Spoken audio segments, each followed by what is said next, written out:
دولت چھین لو اگر کسی کے پاس زیادہ ہے اور دوسروں میں تقسیم کر دو، یہ اشتراکیت کا پیغام ہے۔ لیکن کسی کا علم چھین کر آپ دوسروں میں تقسیم نہیں کر سکتے۔ ارے مادیت پر نظر رک جاتی ہے، ارے معنویت پر نظر رہے، ارے وہاں پر تقسیم ممکن نہیں ہے۔ بھئی صحابی رسول حضرت ابو ذر مزاج معصوم کو سمجھ رہے تھے، اس لیے بار بار خلافت سے کہہ رہے تھے ارے دولت کیوں جمع کر رہے ہو، ارے دولت کو تقسیم کر دو، ارے دولت جمع کرنے کے لیے نہیں ہے۔ ارے یہ صحابی کی معرفت کا تقاضا ہے کہ مادی امور پر نظر ہے، انہیں معلوم ہے کہ یہ مادی امور ہے، یہاں پر تقسیم ممکن ہے۔ لیکن جہاں پر تقسیم ناممکن تھی وہاں پر حضرت عمر نے یہ کہا یا علی اگر آپ نہ ہوتے تو ہم ہلاک ہو جاتے، یا علی اگر آپ نہ ہوتے تو ہم ہلاک ہو جاتے۔ ارے یہ علم اور عالم کی منزل ہے، بھائی یہ کیوں نہ کہا حضرت عمر نے کہ یا علی ہم علم کو آپ سے چھین لیں گے۔ بھائی انہیں معلوم تھا کہ علم چھینا نہیں جا سکتا۔ ارے یہ جسمانی طاقت نہیں، ارے یہ روحانی طاقت ہے۔ علی فرماتے ہیں کہ ہم اس پر خوش ہیں کہ ہمارے دشمن کو مال ملا اور ہم کو علم ملا، اس لیے کہ مال عنقریب ختم ہو جائے گا اور علم ہمیشہ باقی رہے گا۔ بھئی مسلمان مسجدیں بنا رہا ہے اور نمازوں کی تبلیغ کر رہا ہے اور بہت اچھی بات ہے، کرنی بھی چاہیے، لیکن رسول اللہ کے اس فرمان پر غور کیجئے۔ میرے رسول نے فرمایا، کائنات کے نبی فرما رہے ہیں کہ عبادت گزار صرف خود کو فائدہ پہنچاتا ہے، عالم دنیا کو فیض پہنچاتا ہے، اس لیے عابد سے عالم افضل ہے۔ اس سے بڑھ کر اور علم کی فضیلت کیا ہو سکتی ہے؟ بھئی مولا علی کے خدمت میں 10 آدمی آئے اور کہنے لگے یا علی ہم کو ایک سوال ہے، آپ باب شہر علم ہے، آپ ایک سوال کا جواب دیجئے، مگر ہم 10 لوگ ہیں اور 10 جواب چاہیے۔ مولا علی نے انہیں 10 جواب الگ الگ دیے۔ سوال یہ تھا کہ علم بہتر ہے یا دولت بہتر ہے؟ تو مولا نے فرمایا کہ سنو، مال سے علم بہتر ہے، اس لیے کہ مال فرعون، نمرود، شداد اور قارون کی میراث ہے، علم انبیاء کی میراث ہے۔ بھئی مال خرچ کرنے سے کم ہو جاتا ہے، علم خرچ کرنے سے بڑھ جاتا ہے۔ تو مال کی حفاظت کرتا ہے، علم تیری حفاظت کرتا ہے۔ مالدار کنجوس ہوتا ہے، علم رکھنے والا سخی ہوتا ہے۔ مال جس کے پاس زیادہ ہوتا ہے لوگ اس سے دشمنی کرتے ہیں، لیکن علم جس کے پاس زیادہ ہوتا ہے لوگ اس سے محبت کرتے ہیں۔ اعوذ باللہ من الشیطان الرجیم، بسم اللہ الرحمن الرحیم۔ اما بعد فقد قال اللہ تبارک و تعالی فی کتابہ المبین وفرقانہ الحمید وقولہ الحق، بسم اللہ الرحمن الرحیم۔ وَكُلَّ شَيْءٍ أَحْصَيْنَاهُ فِي إِمَامٍ مُبِينٍ۔ ارباب بصیرت، آج کی ہماری اس تقریر کا عنوان ہے علم اور عالم کی فضیلت۔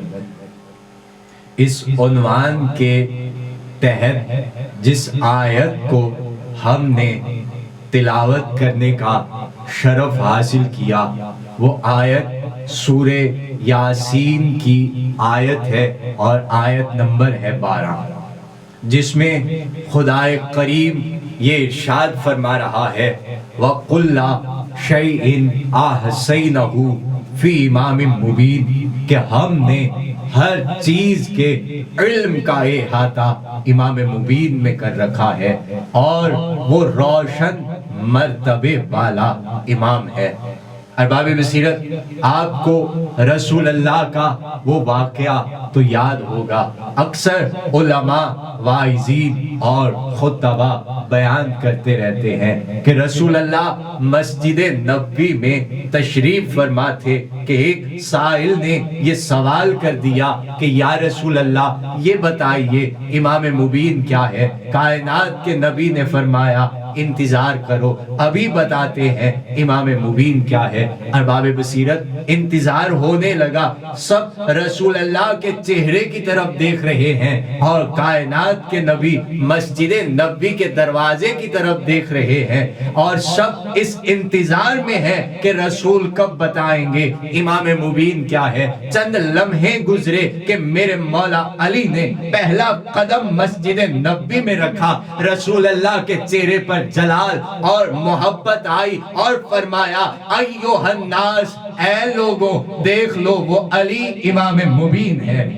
بھئی علی امام مبین ہے، اولین و آخرین اور ظاہر و باطن اور پوری کائنات کے تمام علوم سینے علی میں سمندر کی مانند موجزن ہیں۔ اسی طرح مولا علی کے 11 فرزندوں کو بھی ہر چیز کا علم ہے، اس لیے کہ وہ معصوم اور امام ہیں۔ اللہ نے انہیں بھی علم لدنی کی نعمت سے مالا مال کر دیا ہے، اس لیے قرآن کو قرآن صامت کہا گیا ہے اور آل محمد کو قرآن ناطق کہا گیا ہے۔ بھئی امام شافعی کی ایک روایت سنتے چلو۔ امام شافعی بیان فرماتے ہیں کہ علم و حکمت کے 10 درجوں میں سے 9 حصے مولا علی کو ملے ہیں، اور 10ویں حصے پر تمام دنیا کے علماء ہیں۔ اور اگلی بات جو انہوں نے فضیلت علی میں کہی، انہوں نے کہا کہ اس 10ویں حصے کے درجے میں بھی اولیت و فوقیت میرے علی کو حاصل ہے۔ آہا کیا کہنے، ارباب بصیرت اور ارباب معرفت، اللہ نے علم کی عظمت کو قائم رکھنے کے لیے مسلسل انبیاء کو بھیجا تاکہ کوئی اللہ کے اوپر یہ حجت قائم نہ کر سکے کہ کوئی علم دینے والا نہیں آیا۔